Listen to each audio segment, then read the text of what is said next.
السلام خبر وا وکان نبیکم احسنهم وجها احسنهم صوتا. اے صحابه ووري دا خو یوسف علیہ السلام عالم دی، خو ستاسو پیغمبر د ټولو مخلوقاتو نه مخم خسته دی او اواز یې هم خسته دی.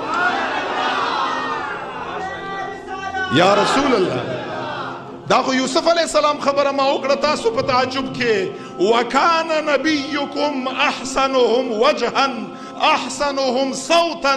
ستاسو نبی مخم د ټولو انبیاو نه خسته دی، واز یې هم د ټولو انبیاو نه خسته دی. ځکه علما فرمایي چې په دې حسن کې رسول الله نه، رسول الله د ټولو مخلوقاتو حسن د رسول الله 1% حسن ته نشي رسېدی. ذکر قصیدہ بردے والا فرمائی فجوہر الجسم فیہ غیر منقسم. خلاصہ دا شعر دادا چھ ما رسول اللہ پا حسن کی څوک شریک نشتا، دا سے حسن رب ورکڑا ہے.